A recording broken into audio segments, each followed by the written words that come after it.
Hello friends, இன்றைக்கி நம்ம பார்க்க போகிறது என்னென்னா ஏலங் அப்படிங்கிற ஒரு பூ வகையை பற்றி தான் பார்க்க போகிறோம். இது எங்கே இருக்குதுன்னு பார்த்திங்கன்னா சிங்கப்பூரில் தான் இருக்குது. நீங்கள் யாரும் இதை பார்த்துருந்தீங்கன்னா நீங்கள் கமெண்ட் பண்ணுங்கள். இந்த பூ சிங்கப்பூரில் அதிகமாக இருக்குது. இதில் எடுக்கிற எண்ணெய் அரோமா தெரப்பியாகவும் யூஸ் ஆகுது. அப்புறம் பார்த்துக்கிட்டிங்கன்னா வச்சுக்கலாம், இந்த பூவை வச்சு இப்போ சோப்பு தயாரிக்க பயன்படுத்துவாங்க. அப்புறம் பார்த்திங்கன்னா எசன்ஸ் தயாரிக்க பயன்படுத்துகிறாங்க. இது அழகு பொருளாகவும் யூஸ் ஆகுது.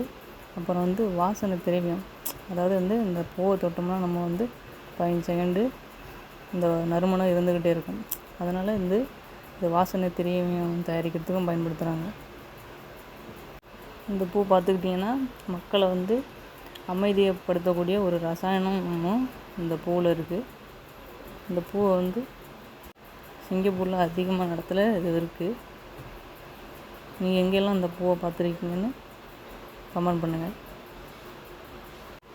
இதோட உயரம் பார்த்துக்கிட்டிங்கன்னா 5 அடிலேருந்து 20 அடி வரையும் வளர்ந்துருக்கு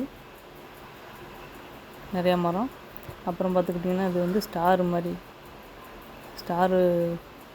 மாதிரியே வந்திருக்கு பூவு.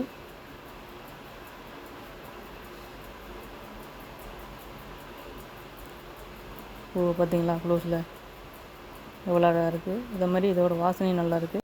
வீடியோ பிடிச்சா லைக் பண்ணுங்கள், ஷேர் பண்ணுங்கள், கமெண்ட் பண்ணுங்கள். அப்படியே சப்ஸ்கிரைப் பண்ணிடுங்க. அப்படியே பெல் பட்டனை ப்ரெஸ் பண்ணிடுங்க. மறக்காமல் இந்த பூவை நீங்கள் எங்கே பார்த்துருக்கீங்கன்னு கமெண்ட் பண்ணிடுங்க.